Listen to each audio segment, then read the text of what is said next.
ছেড়ে দাও এই কেকটা নষ্ট করে ফেলবো সবাই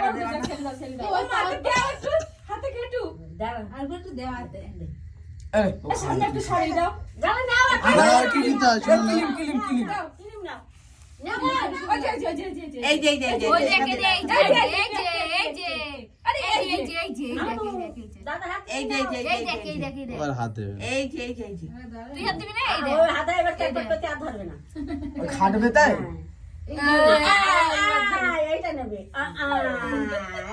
খোঁচা লেগে যাবে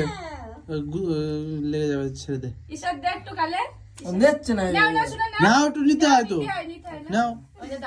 খাওয়ার জন্য করো